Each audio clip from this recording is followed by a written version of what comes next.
Gangsta Red told me it don't matter how you start out, it matters how you finish. See, sitters diminish themselves and pop in the image.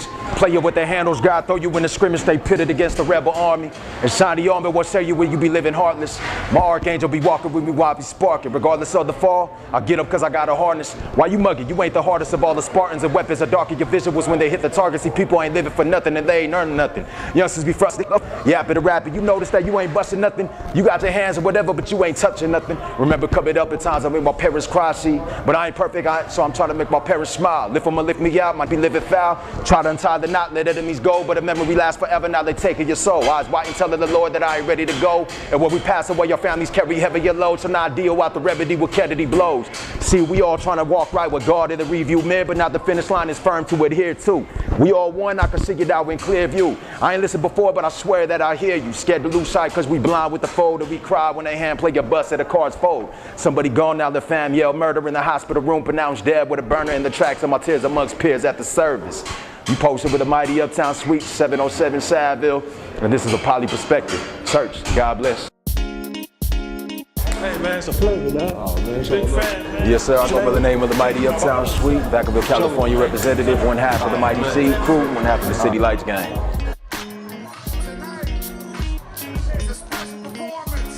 You know what? I started writing poetry, not rhyme format. I just started writing poetry at an early age, when I'm about 8 or 9. But they had a kid actually that used to live across the street from me in Daly City. His name was Mike, and he used to get a lot of records in from, I don't know if it was one of his older cousins or whatnot, but whatever it was, he used to get these records in and bring them over to my house across the street.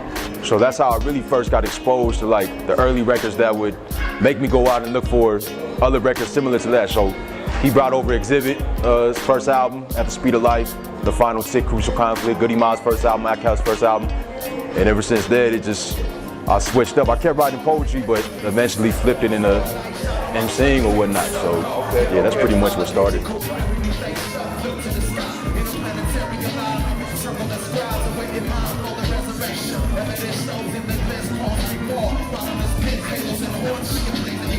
You know what? At this point in time, I don't think it's all about that quote-unquote bling or anything. I think if anything, it's getting back to independent music with the major market being as bad as it is right now. Records not selling. I think the amount of artists that have dropped off of majors and gone back to independent in the last 2 years is almost a 90% drop of cats that were on majors. So they're figuring out now, you can't push the units that you could anymore in the stores and succeed on a major label. So you can go back into independent and push these records by yourself, push them at shows, and keep the ability to say what you want to say and creative control. So, I think it's actually in a pretty healthy spot. It depends on the individual. Hopefully they're catching what I'm saying, and if they're not, then I feel like I make the music that further down the line, 5, 10 years from now, they'll catch what I'm saying. So, and that's all it is. I make it for myself. If they like it, they like it. If they catch it, it's better to catch it sometime than no time at all.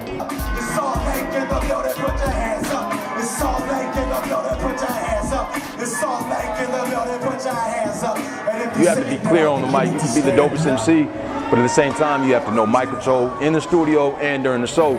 You get up on stage and they can't understand what you're saying, then it defeats the purpose, because the MC is supposed to be able to translate their message into a palatable format. So if I can't get my message across, whether it be through song or through stage, then it defeats the purpose. So definitely clarity.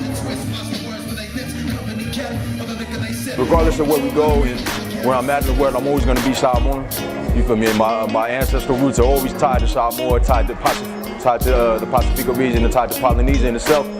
But at the same time, I don't think as a people and as an individual that we have to let that be a barricade to where that's all that defines us. We're Samoan and we can be proud, but in Polynesia they can be proud, but that's not the end all, I think, of the universe. But at the same time, I'm definitely proud to wave the banner, wave the flag for Polynesians and hip hop. And Polynesians doing anything positive, especially with the way that they deem us and disregard us in the mainstream light nowadays. We're not all bouncers and we're not all football players. We do have minds. And not saying that football players and bouncers don't have minds, but they would like to think that they don't.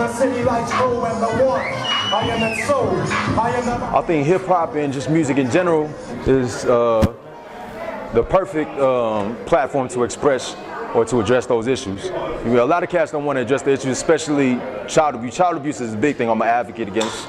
child abuses in all Pacifica homes or whatnot. I think a problem with child abuse in the homes, you just look at New Zealand itself. New Zealand, Auckland is the biggest islander city in the world.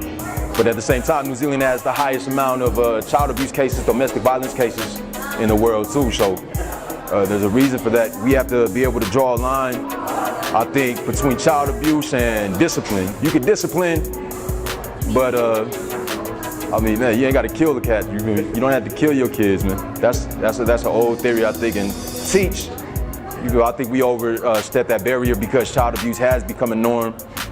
And it gets to the point where are they really learning or are we just instilling fear in the children? What keeps me motivated is that, I mean, just life in general and life, love, they both go hand in hand.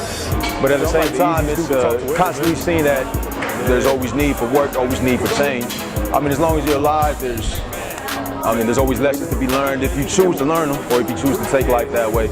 And there's always change that can occur and change that can happen, but you have to take that initiative. So as long as I'm alive, there's always something that can be changed, there's always something that can be better. And that's all it is. You fight to leave behind whatever your legacy is. And yeah, I don't know about other individuals, but I want my legacy to be something that people can look back and say they was proud of me for whatever I did, whether it be music, whether it be working in the community, or just the way I live my life.